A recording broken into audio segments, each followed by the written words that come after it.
존귀하시고 거룩하신 아버지 하나님 감사를 드립니다. 주님께서 오전 예배를 풍성하게 인도하여 주시고 우리가 바른 진리의 말씀으로 이 세상의 거짓된 교리에 미혹당하지 아니하고 바른 분별력으로 주님을 섬길 수 있도록 저희들 각자의 각인에게 은혜 베풀어 주심을 감사합니다. 풍성한 음식과 식탁을 주시고 좋은 규제 있게 해주심을 감사합니다. 오후에 저희들 다시 모였습니다. 우리는 오늘부터 본격적으로 내가 한 사람의 혼을 주님께로 이겨오고 구령을 하려면 무엇부터 무엇을 가르쳐야 되는지 우리가 바로 알고자 합니다. 이것은 어떤 이론이 아니라 실제적으로 우리가 지옥에 떨어져가는 혼들을 주님께로 이겨올 때 구령하는 방법입니다. 이것이 성도들에게 잘 마음판에 새겨지고 익숙해져서 그 누구에게도 복음을 전파할 때 아버지 하나님 이 과정을 통하여서 잘 정리가 되고 훌륭한 또 신실한 구령자로 주님 앞에 드러날 수 있도록 인도하여 주시옵소서. 실제적인 성도들의 아버지 하나님 이 양육 과정이 될 수 있도록 인도하여 주시길 원합니다. 제가 주님의 지혜로 준비한 말씀들 효과적으로 잘 전할 수 있도록 성령 충만하게 인도해 주시고 우리 모두를 주님의 영으로 간장해 주시며 오후에 올바른 집중력으로 말씀을 잘 경청할 수 있도록 또 집중할 수 있도록 성령님께 인도해 주시길 원합니다. 모든 말씀을 주 예수 그리스도 이름으로 기도드렸습니다. 아멘. 개인 구령 거리 설교 지금 계속 나갑니다. 여러분 페이지는 33페이지 보시겠습니다. 자, 페이지에 있는 것들을 제가 쉽게 여러분 그림으로 이제 보니까 그림에 보시면 화면을 보시면 됩니다. 뒤에서 잘 보이십니까? 조명이 강해서 잘 이렇게 잘 보이더라도 유튜브 화면은 좀 어두운 것 같았는데요. 좀 효과적으로도 크게 또 밝게 보면 좋을 것 같아요. 오늘은 제 4장입니다. 본격적으로 구령을 하는데 무엇부터 얘기를 해야 되는 것인가 참 중요합니다. 교재에 있지만 이것은 어떤 이론이 아니라 여러분이 실제적으로 다른 사람에 전달하는 아주 중요한 방식이죠. 이제 복음을 전파하는 순서는 기본적으로 이 레파토리는 아주 원칙이고 불변입니다.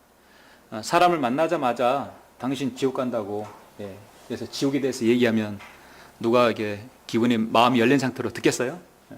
당신 예수님입니다 구원받는다고 십자가 사건을 왜 십자가 사건을 얘기하는지를 알려줘야 됩니다. 당연히 영적 같은 경우는 마무리 때 그렇죠. 영원한 보장 마찬가지죠. 근데 이 순서는 바뀌면 안 되고 항상 이 순서를 여러분 유지해야 하죠. 여러분 이제 권투 링에서의 권투 싸움이나 또 레슬링, 특히 레슬링을 하는 걸 보셨죠. 요즘에는 뭐 과거에 프로 레슬링 참 재밌게 봤는데 기밀 프로 레슬링 역도산 보면은 어떻습니까? 탁 붙자마자 링이 땡 치는 순간 바로 그냥 한 사람을 엎어 맺혀서 1, 2, 3 됩니까? 바로 완 하면서 탁 튀어오르죠. 상대방이 등을 땅에 3번 칠 때까지 등에 붙여 있으면 지는 거죠. 얼마나 많이 다리를 걸어서 꺾고 누르고 조르고 엎어치고 맺히고 해야 힘이 다 빠져서 마지막으로 카운터를 할 때 탁 그 사람의 몸에 짓눌러서 이렇게 카운터 펀치를 내리든지 해서 1, 2, 3 하면 지는 것입니다. 그렇게도 애지간해서 거기서 벗어나려고 하는 거죠. 한 사람의 혼을 지금 마귀의 수하에 사탄의 수하에 있어요. 사탄의 수하에 있는 사람을 어떻게 끄집어내야 돼서 그 사람의 혼을 이겨와야 되는 거예요. 강제적으로 데려올 수 없어요. 예수님께서 그 안에 들어오시려면 그 사람 마음의 문을 안에서 열어야 돼요. 바깥에 문이 없어요. 한 영국 화가가 예수님께서 문을 두드리는데 계시록 3장 21절의 말씀처럼 보라 내가 문 밖에 서서 두드리노라. 근데 자세히 보면 그 그림에 문고리가 없어요. 문고리는 안쪽에 있습니다. 자기가 문을 열어야 돼요. 어떻게 혼을 이겨와서 예수님을 영접케 해서 구원받게 하느냐. 가장 중요한 것은 그 사람이 자신이 죄인. 야, 너 죄인이야. 너는 죄인이고 죄 문제로 인해서 너는 평생 그것을 헤어나올 수 없어. 그 죄에 대해서 지적을 해야 하거든요. 그러면 그 대표적인 말씀, 자 오늘 본문이 핵심이 되는 말씀, 우리 로마서 1장을 보시겠습니다.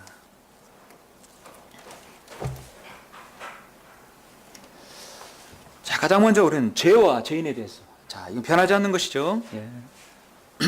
교재에 보시면 많은 그 죄와 죄인에 대해서 여러 구절을 뒤에다가 제가 기록해 놓았습니다. 이제 여러분이 다른 누구에게 복음을 전할 때 딱 마음에 와닿는 거, 여러분이 쓰시고 싶은 거 하나만 여러분 이렇게 해서 고르시면 돼요. 여기 교재 없으신 분은 저기 뒤에 교재를 이렇게 좀 잠깐 빌려서 볼 수 있도록 해주세요. 이 교재 없으신 분 있죠? 예. 저 뒤에 책꽂이 서고에 교재 있어요.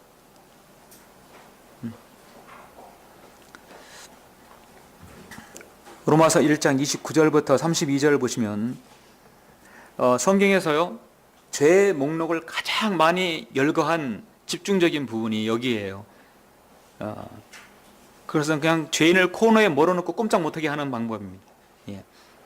저는 이 구절을 쓰고 싶습니다. 29절. 그들은 모든 불의, 음행, 사악, 탐욕, 악의로 가득 찼으며 시기, 살인, 분쟁, 사기, 악독이 가득하며 수군거리는 자들이요 비방하는 자들이요 하나님을 미워하는 자들이요 모욕을 주며 교만하며 자기 자랑만 하며 악한 이들을 꾀하는 자들이요 부모를 거역하며 몰지각하며 약속을 저버리며 무정하며 화해하지 아니하며 무자비한 자들이라. 그들은 이 같은 일을 행하는 자들이 마땅히 죽음에 처해져야 한다는 하나님의 심판을 알면서도 이 같은 일을 행할 뿐만 아니라 이 일을 행하는 자들을 좋게 여겨내니라. 서로 눈 감아주면 누이 좋고 매부 좋고 해서 그냥 눈 감아주고 넘어가자. 서로 죄임을 알면서도 넘어가는 것이 이 세상의 풍토죠. 예. 자, 그들은 모두 불의, 음행, 이부터 시작해서 마지막까지 자기가 한 번도 거기에 해당하지 않는 게 어디 있을까요? 모든 사람은 마찬가지. 인간에 있어서 가장 문제는 바로 죄 문제입니다. 인간을 사슬에 매서 그 사람을 헤어나오지 못하게 하는 가장 인간의 가장 구속 능력이 있는 것은 바로 인간의 죄예요. 이 죄 문제를 해결해야 합니다. 저는 이 인간의 그 죄에 대해서 말씀을 드릴 때 성경을 보면 인간의 행동, 이제 사전적인 의미입니다. 행동이나 상태나 본성, 죄인으로 태어나는 거죠. 그 본성 마찬가지예요. 어떤 이 땅에 태어난 이후로 인간의 어떤 행동, 상태, 본성 모든 것은 하나님의 성품에 맞지 않는다. 그게 바로 죄에 대한 명제입니다. 근데 이걸 조금 쉽게 설명해 드리자면 이는 모든 사람이 죄를 지었으므로 하나님의 영광에 이르지 못하다가 이제 이 부분은 로마서 3장 23절 말씀을 여러분 죄에 대해서 지적을 할 때 가장 많이 쓰는 메인 구절이기도 합니다. 그런데 이제 여러분께 추천드리고 싶은 것은 로마서 1장이 더 유익하겠죠. 왜냐하면 직접적으로 죄의 목록을 얘기하니까. 그런데 제가 이 말씀을 여러분에게 말씀드리는 것은 죄의 정의가 여기에 있기 때문이에요. 자, 보시면 하나님의 영광에 이르지 못하다. 컴숏, 아무리 다가가도 짧다는 얘기예요. 어디에 짧으냐? 바로 하나님의 영광에 다가가기가 짧다. 이제 이 부분을 이해하기 쉽게 한다면 죄는 바로 이렇게 표현할 수 있습니다. 지금 이제 활 쏘는 거 참 재밌을 것 같아요. 아주 근력 운동뿐만 아니라 집중력. 그래서 연세 드신 분들은 활 쏘기가 아주 좋은 운동이라고 하더라고요. 집중도 흐려지지 않고. 우리나라 활을 잘 쏘죠. 죄에 대해서 설명을 할 때는 자, 이 지금 공사가 저 관역을 향해서 활을 당긴다는 거죠. 근데 이 공사가 관역을 당길 때 모두 다 백발백중 그 안에 들어갑니까? 들어가지 않아요. 어떤 때는 힘이 약해서, 어떤 때는 문제가 있어서 보시면 관역을 벗어나는 거예요. 한마디로 죄는 관역을 벗어난다는 것이죠. 하나님의 영광에 이르지 못하는 거예요. 인간이 아무리 집중적으로 쏘고 해도 하나님께서 원하는 방향으로 들어가지 못하는 것이다. 인간의 본성, 인간의 행위, 인간의 그 어떤 것이라도 하나님께서 하나님의 의에 충족되지 못하는 것이 바로 죄다. 죄의 정의다. 또 다른 정의가 뭐냐면 뭐로 볼 수 있냐면 열차가 지금 정상적입니까? 여러분? 뭔가 문제 있죠? 열차가 레일을 양다리를 거쳤네요. 열차가 탈선한 거죠. 죄는 열차가 탈선한 것이다. 고든 길에서 벗어난 거예요. 정해진 길에서 벗어난 것이에요. 하나님께서 인간에게 정해진 길을 성경을 통해 제시하였는데 그 길을 벗어난 것이에요. 그게 바로 죄의 정의다. 관역을 벗어났고 탈선한 것이다. 하나님께 정하신 그 길에서 벗어난 거예요. 결국 하나님의 영광에 이르지 못하는 개념이죠. 그래서 우리가 이제 단사 한 사람을 구령할 때 당신은 죄인이고 그 죄에 대해서 책임을 져야 된다. 당신이 바로 그 책임자다라는 것을 인지해야 합니다. 가장 중요한 것이죠. 구령자의 첫 메시지는 당신을 포함한 모든 사람이 죄인이라는 사실. 그러니까 다른 모든 사람이 아니라 당신을 포함한 모든 사실. 이제 우리가 이제 거리 설교를 할 때는 나를 포함한 우리 모두가 다 죄인이라는 사실을 얘기해야 되겠죠. 여러분 다 죄인입니다. 나만 의인이고 그렇게 얘기하면 안 돼요. 설교는 달라요. 설교는 저도 죄인이고 여러분 모두가 하나님 보시 죄인이다. 근데 구령할 때는 당신을 포함한 우리 모두가 다 죄인이다. 당신만 빼고 아니라 당신을 포함한. 당신 자신이 중요하거든요. 항상 구령제의 첫 메시지는 죄에 대해서 당신 자신이다. 예. 많은 사람들이 있어요. 이 자세히 보면 잭치기 그림 중에 항상 그림에 럭카 목사님 그림에 흑인이 없는데 여기는 그림이 다 있어요. 자, 여기 이제 여기 야페족 있죠? 여기 이제 여기 함족 있죠? 셈족 있죠? 세상에 있는 모든 사람들은 하나님 보시기에 죄인이다. 보이지 않는 죄, 보이는 죄, 모든 것은 하나님 보시기에 그것은 바로 죄라. 하나님께서 다 아신다는 것이죠. 우리 모두는 하나님 앞에 가서는 인간이 죽으면 하나님 앞에서 그 죄의 목록을 다 보실 것이라는 것이죠. 우리 개인의 모든 기록부, 일생의 기록부가 하나님 앞에 가면 죄인들은 다 일거되어 있다는 것이죠. 그래서 그 죄로 인해서 얼굴을 들 수 없을 정도로 하나님께서는 반드시 추궁하실 것이다. 죄인이 검사 앞에 가면 어떻습니까? 검사는 어떻게든 추궁해서 형을 높게 때리려고 하죠. 근데 변호사는 어떻게든지 그 형을 낮게 봐서 이 사람을 변호하라고 합니다. 최종적인 판단 판사가 하겠죠. 예. 저는 그 죄에 대해서 지적할 때 가장 좋은 예가 이 다윗에 대해서 들고 싶어요. 우리 다 같이 잠시 다윗 사무엘하 10장을 한번 보시겠습니다. 여러분 사무엘상부터 사무엘하 상하 열왕기까지 이렇게 보면은 다윗의 생애가 70년 생애가 나오는데 다윗은 늘 하나님과 동행했지요. 하나님께 기도하고 동행했고 전무후무한 왕의 업적을 남겼어요. 그리고 다윗의 언약도 받았어요. 그런데 유일하게 하나님이 없는 장이 있어요. 다윗은 있는데 하나님이 없어. 그게 사무엘하 11장이에요. 모든 전쟁에 다 부하들을 내보내놓고 자기는 옥상에 올라가서 편히 쉬고 있었어요. 전혀 다윗 같은 모습이 아니에요. 다윗의 모습이 아니었어요.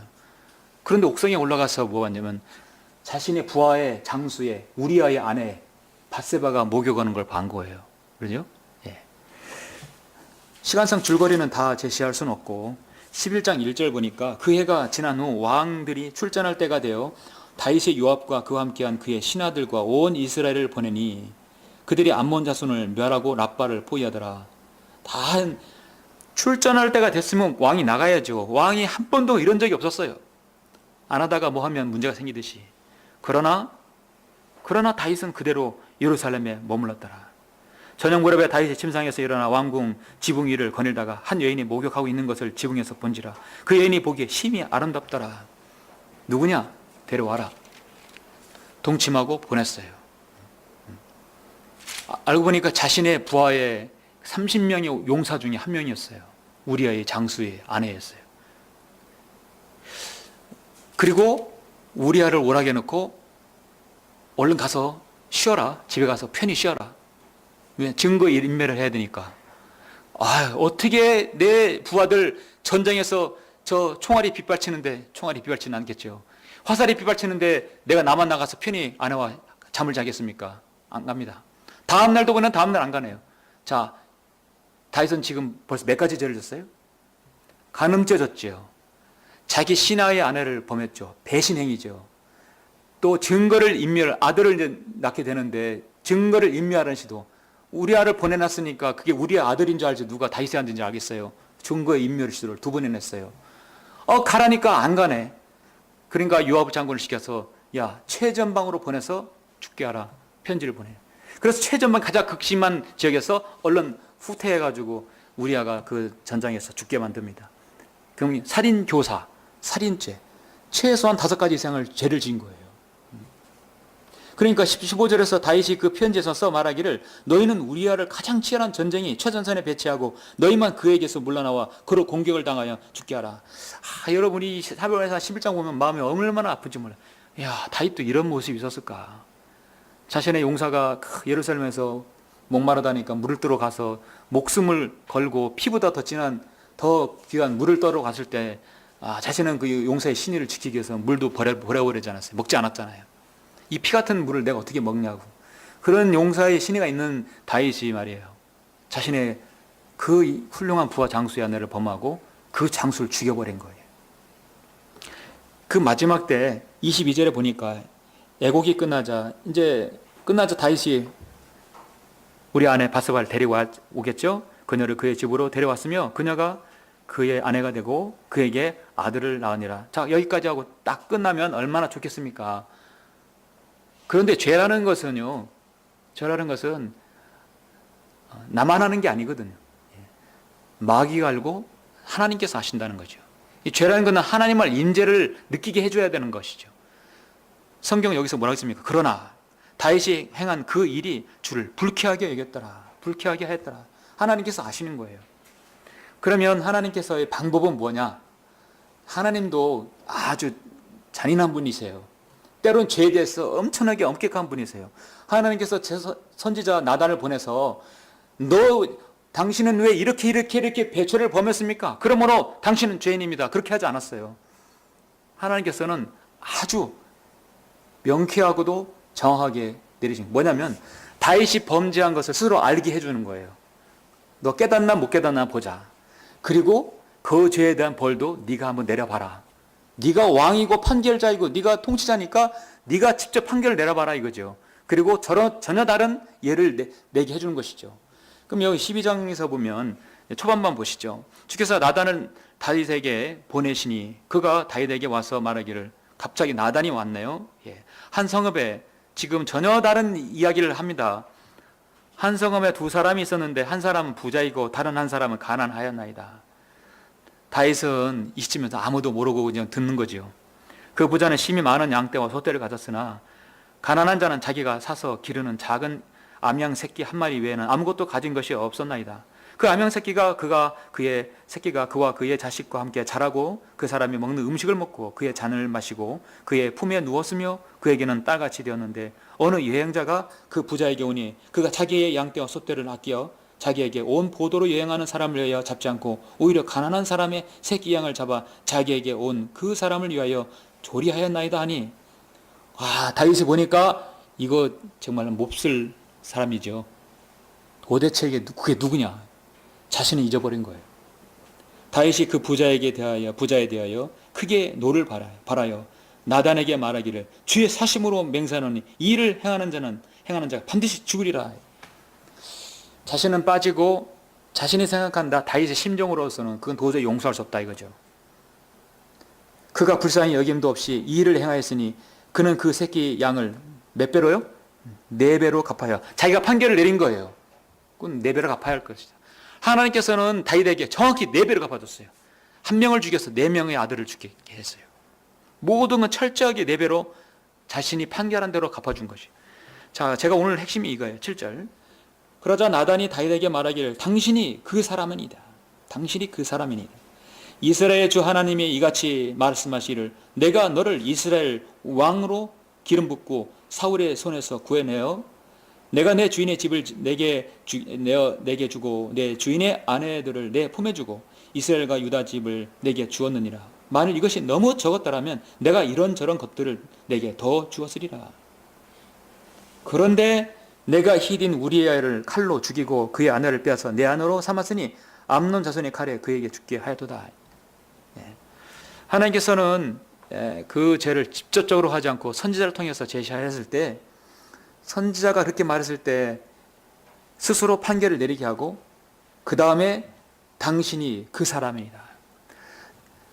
자, 어떤 죄의 목록을 얘기했을 때 그것은 당신만 빠지는 게 아니라 당신도 바로 그 사람이다라는 걸 알려줘야 돼요. 그러니까 철저하게 구령할 때는 죄인이라는 걸 스스로 인정해야 합니다. 가끔 보면 여러분 이렇게 시골에 이제 노인들, 어르신들 보면 나는 죄 안 졌어. 나는 평생 해코지도 않았어. 내가 어떻게 죄인이요? 그런 사람 가끔 보시죠. 어떻게든 간에 죄의 목록을 제시하든 간에 죄인임을 인정하지 않으면 안 돼요.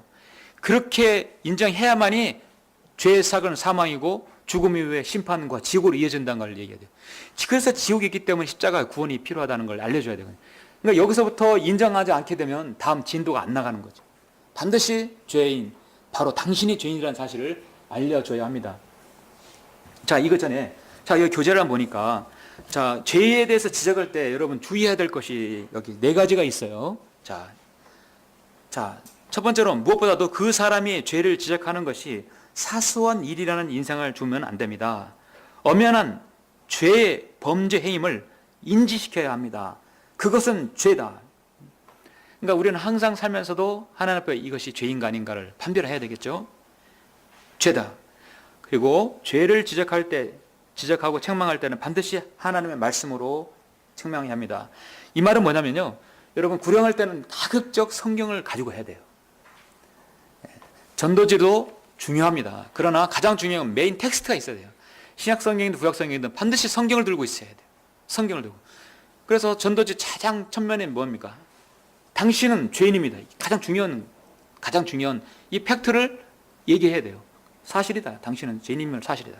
그래서 성경에 있는 죄의 목록을 제시하든지, 이제 뒤에 성경 구절이 많이 제시되어 있잖아요. 그 중에 여러분 거 한두 가지, 여러분의 주 메인 무기를 만들어야 돼요. 내가 주로 장착해야 하는 무기를 언제 펴도 눈 감고도 필 수 있을 정도로 하나를 만들으셔야 돼. 하나하나 배울 때마다 그 중에 하나를 여러분 걸 만드셔야 합니다. 네, 여러분 암기하면 더 좋겠고요. 그래서 하나님의 말씀으로 책망해야 돼. 딱딱 짚어주면서 책망해야 합니다. 왜냐하면 하나님의 말씀에 내가 그렇게 권위를 두고 권위를 제시하면 그 사람도 거기에 수긍하는 것이거든요. 그런데 생각나는 대로 막 제시하는 것보다도 말씀에 두고. 세 번째 보면 중요합니다. 죄를 지적하면 사람들이 불쾌할까 봐 지적하는 것을 포기하거나 두려워해서 안 된다. 여러분, 여기 잠깐 보시면 차별금지법. 동성애 축제가 5월달인가요? 이제 곧 열리나요? 해마다 서울시장 허가해서 했는데 올해는 좀 조용한 것 같은데. 여러분, 퀴어 축제, 동성애 축제, 남자 동성애제, 여자 동성애 축제들 서울시장이 이제 이게 허가하죠.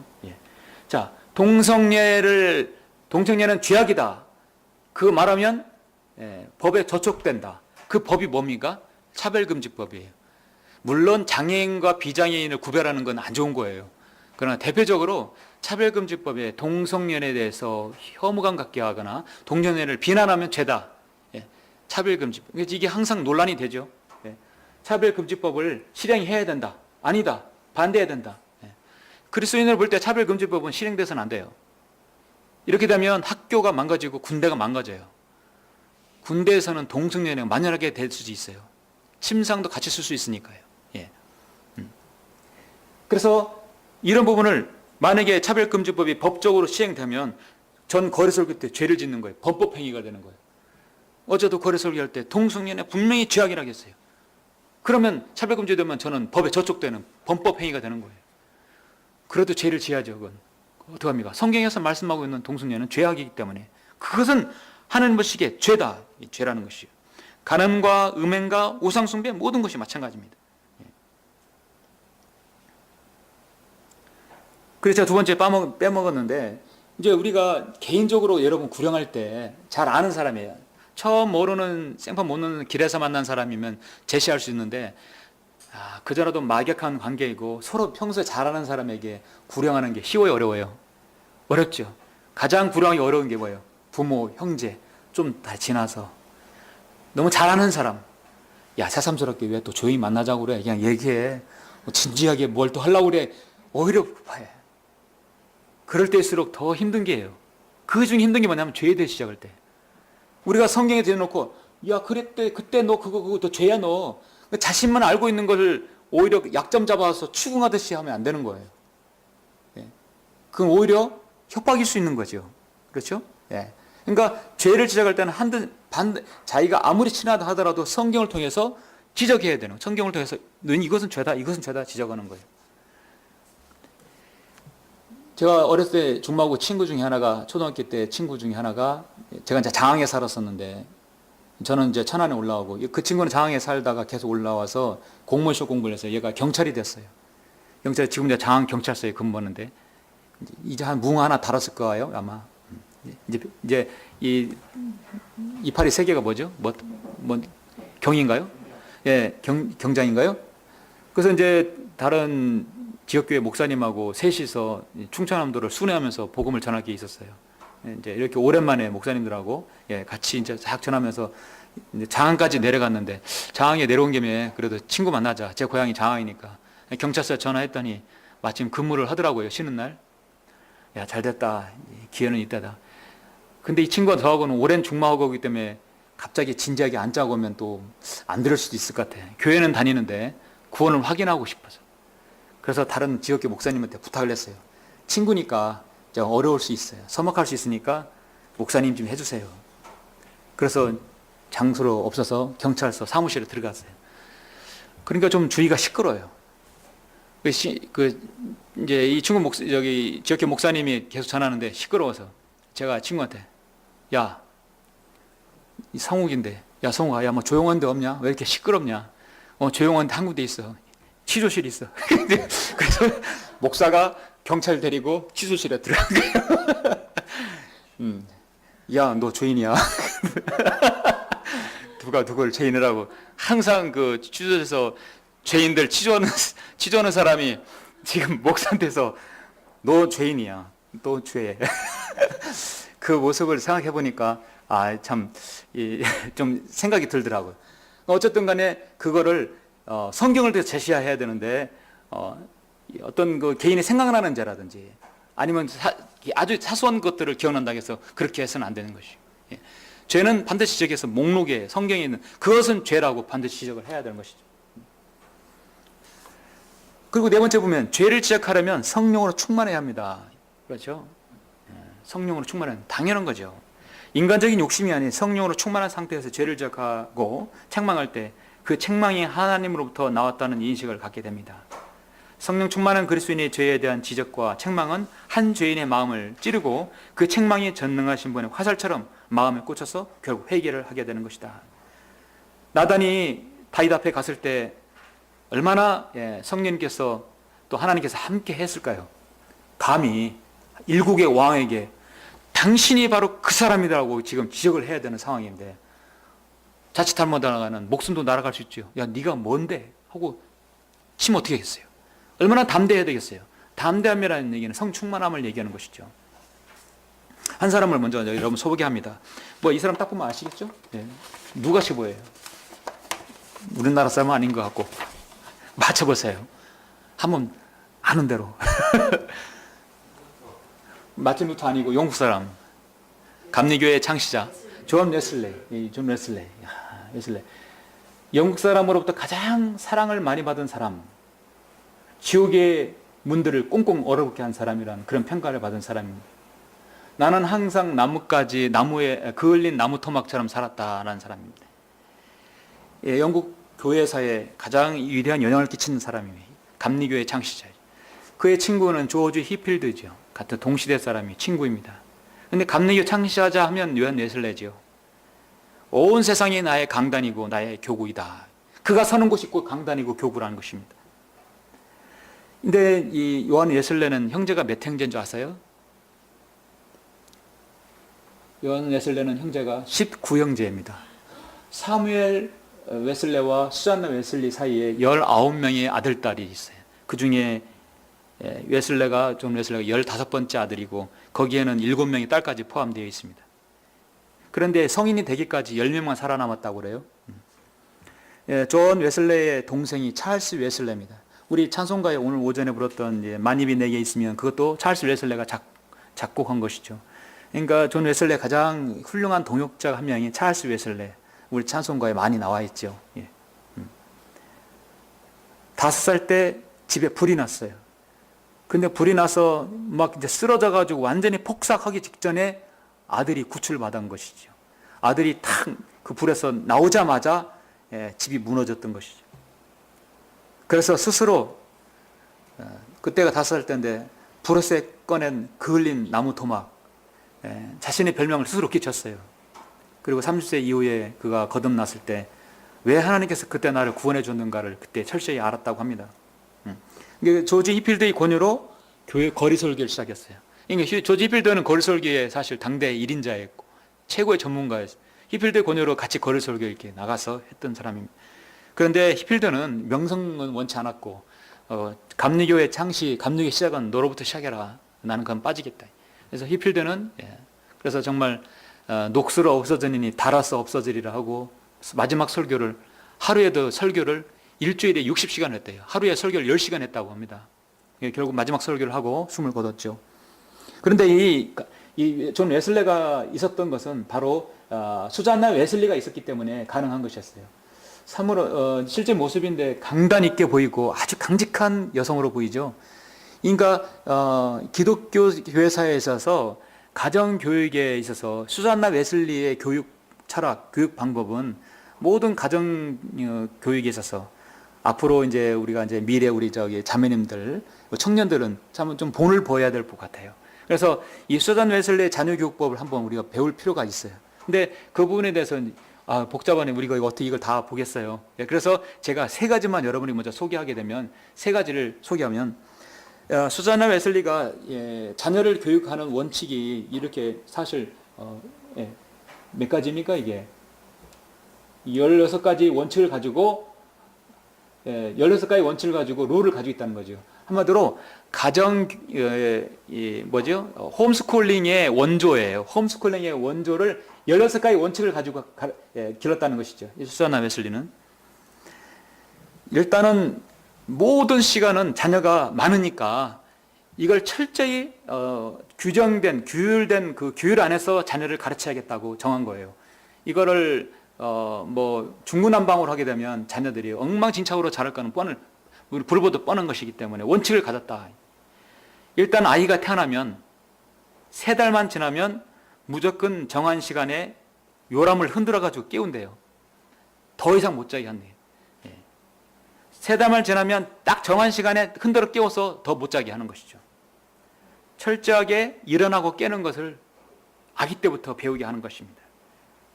말문이 트이면 기도하는 법을 가르치대요. 5살이 되면 알파벳을 무조건 배우게 했대요. 알파벳을 딱 띄게 되면 창세기부터 배우기 시작한 거예요.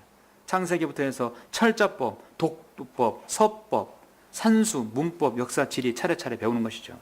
성경에 있는 그 영어, 그 언어를 배우는 거예요. 일주일 단위로 자녀와 어머니와 1:1 개인 상담을 늘 1시간씩 가졌고요. 매일 저녁 시간을 정해놓고 요일별로 돌아가면서 상담을 하고 또 기도도 해주고 목요일에는 면담 시간을 가졌고요. 개인적인 문제를 해결하기 위해서 면담 시간을 가졌다고 합니다. 그런데 이제 16가지 중에 중요한 원칙이 3가지만 소개해드리면 아이의 고집을 꺾으라는 얘기죠. 가장 중요한 것은 아이의 고집. 아이들을 바로잡아 주기 위해서는 우선적으로 해야 할 일은 아이들의 고집을 꺾어서 순종하는 성격을 길러주는 것이다.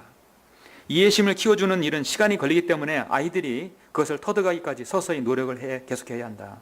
그러나 고집을 꺾어주는 일이란 일시에 해야만 할 뿐 아니라 그런 일을 빠르면 빠를수록 더 좋다. 왜냐하면 때를 맞춰서 고쳐야 할 것을 게을리하였다가는 어린 아이들이 고집만 세워지고 마음이 아주 강팍해져서 나중엔 거의 바로잡을 수 없게 된다.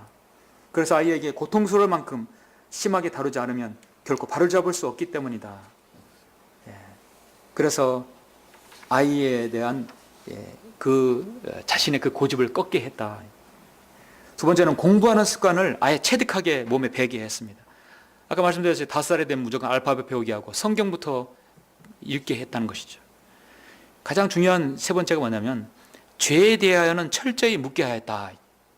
중요한 원칙이 하나 죄에 대해서인데 잘못을 범했더라도 누구든지 솔직하게 자백하고 고칠 것을 약속하면 절대 매를 들지 않았다. 솔직히 자백하고 다시는 안 하겠다고 한다면 매를 드지 않았다. 그러나 거짓말, 좀도둑질, 교회에서 또 주일에 장난치는 일, 불순종, 말다툼 이런 죄된 행위는 반드시 체벌을 했다는 것이죠. 그러니까 체벌은 어렸을 때부터 시작해야 바랐다는 것을 잠언 말씀을 알았기 때문이에요. 복종을 해야 할 때 안 하면 그것도 체벌 행위에 받고, 약속은 철저히 지키게 하고, 매를 통한 죄의 결과에 대한 두려움과 하나님에 대한 두려움을 일찍부터 알게 했다. 그렇게 이런 교육 철학을 가질 수 있기 때문에 이런 전 세계를 흔들었던 복음을 이렇게 전했던 이런 존 웨슬레가 나오지 않았겠습니까? 참 훌륭한 어머니의 훌륭한 아들이 나오는 것이죠. 그래서 저는 수자나 웨슬레의 이 죄에 대한 정의가 여기 있습니다. 너의 이성을 약화시키거나 내 선한 양심을 손상시키고 하나님에 대한 내 감각을 흐리게 하고 영적인 것들에 대한 흥미를 잃게 하는 것은 무엇이나, 즉 너의 정신에 대해 육신의 권위를 증가시키는 것은 무엇이나 그것이 너에게는 죄다. 참 복잡하지만 역시 바른 교육 철학을 가지고 있는 좀 훌륭한 어머니구나. 그리스도인 어머니 아니라면 어떻게 이렇게 가르치겠습니까? 우리도 우리 마음속에 내가 영적인 하나님에 대한 감각을 흐리게 하는 것은 죄일 것이다. 영적인 것들에 대한 흥미를 잃게 하는 것도 죄다. 너의 정신에 대해, 자, 영적인 거, 정신 나오죠? 그리고 여기 무엇입니까? 육신의 권위. 한마디로 육신과 영적인 것과 정신, 영혼, 몸 모두를 다 문제 생기는 것은 그건 죄다 하는 것이죠. 죄가 육체만 해당하는 게 아니라 혼적인 부분, 영적인 것까지 건드려 버리면 그 영적인, 그 죄라고 여겨지는 것이죠. 정확히 영혼, 몸을 구별하는 거예요. 그래서 여러분이 이제 누구에게 죄에 대해서 할 때, 여기 뭐 성경, 이게 전도지마다 구절이 다르게 되어 있지만, 이제 이걸 꼭 그렇게 하지 않아도 되고, 이런, 주면 되니까, 여러분이 누구에게도 죄를 지적할 때 하나를 이제 보십시오. 그래서 여러분 이제 성경을 보시면, 여기 교재 이렇게 보시면 상당히 많이 나오죠? 죄와 죄인에 대한 관련 구절들. 자, 여러분이 짧은 시간에 이 20개나 넘는 구절들을 다 한 사람에게 제시할 겁니까? 그럴 수는 없어요. 상황에 맞게 해야 되고, 또 여러분이 메인 실탄으로 장전해야 할 구절들을 하나 둘씩은 꼭 여러분이 숙지하셔야 한다. 그러니까 지금 우리가 배우고 끝나는 게 아니에요. 자, 여러분이 집전적 복음을 전할 때 늘 실전 사항입니다. 그러니까 나는 무슨 구절을 하겠다. 저는 이거 로마서 1장 29절 32절. 그리고 또 하나, 제가 자주 말씀드리는 거, 마가복음 7장 21절 23절. 여기에 인간의 영혼, 몸이 다 나와요. 이는 속에서 사람들의 마음, 혼이죠. 나오는 건 악한 생각과 마인드, 생각이죠. 생각과 간음, 음행, 살인, 도둑질, 탐욕, 악의, 사기, 방탕, 악한 눈과 하나님을 오독함과 교만거리, 서금이 때문이니 이런 모든 악한 것은 속에서 나와 그 사람을 더럽힌다. 죄에 대해서 지적할 때 저 같은 경우는 로마서 1장과 그다음에 마가복음 7장을 제시합니다. 저는 하나만 더 여러분이 제시하게 된다면 로마서 3장 10절 말씀. 자, 마지막으로 이거 한번 보고 끝나겠습니다. 로마서 3장 10절. 그래서 전도지가 있고, 내가 이제 메인 구절 하지 않아도 여러분 이제 한두 가지는 여러분이 주력으로 내가 하나 기본 내 패턴을 만들어 놔야 됩니다. 그렇게 하나하나 한 주마다 이렇게 쌓여질 때 여러분이 구령자가 되는 것이죠. 3장 10절. 기록된 바와 같으니 의인은 없나니 없도다. 한 사람도 없도다. 깨닫는 자도 없고 하나님을 찾는 자도 없도다. 모두가 뭐라고 나왔어요? 탈선. 아까 기차가 어떻게 있어요? 탈선했어요. 모든 길로 가서 벗어났다는 얘기예요. 함께 무익하게 되었으며 선을 행하는 자가 없으니 없도다. 한 사람도 없도다. 그들의 목구멍은 열린 무덤이요 그들은 자기 혀로는 속였으며 그들의 입술 아래는 독사의 독이 있고 그들의 입은 저주와 독설로 가득 차고 그들의 발은 피 흘리는 데 빠른지라. 파멸과 비참함이 그들의 길에 있고 그들은 평강의 길을 알지 못했으며 그들의 눈앞에는 하나님을 두려워함이 없도다. 자, 구체적인 죄의 목록은 없지만 인간의 머리끝부터 발끝까지 모든 거 다 죄지는 데 사용하고 있다는 것이죠. 그런 부분을 얘기하실 때 이런 하시면 됩니다. 그래서 죄의 목록은 여러분이 여기 갈라디아서도 있고 다 있어요. 그 부분은 여러분이 꼭 하나, 두 개 여러분의 것으로 만드시 바랍니다. 교재 39페이지 마지막 민수기 32장 23절. 그러나 만일 너희가 그렇게 하지 아니하면 보라. 다 같이 시작. 너희는 주를 거역하여 죄를 지은 것이니 반드시 너희 죄가 너희를 찾아낼 것이 말라. 당신의 죄가 당신을 찾아낼 것이다. 미사엘 추적장치가 쫙 굴곡을 지나서 계곡을 지나서 정확하게 처음에 지정한 지점을 지펫을 찾아가지고 타격하듯이 죄는 반드시 너를 찾아낼 것이라는 거예요. 죄는 묵과할 수 없다는 것을 그 사람에게 제시해야 하는 것입니다. 그렇게 해야 다음 단계로 넘어가는 것이. 죄인 인정하지 않으면 더 이상 진행이 안 되는 거예요. 자, 이번에 대해서는 우리 다음 주에 계속 하도록 하겠습니다.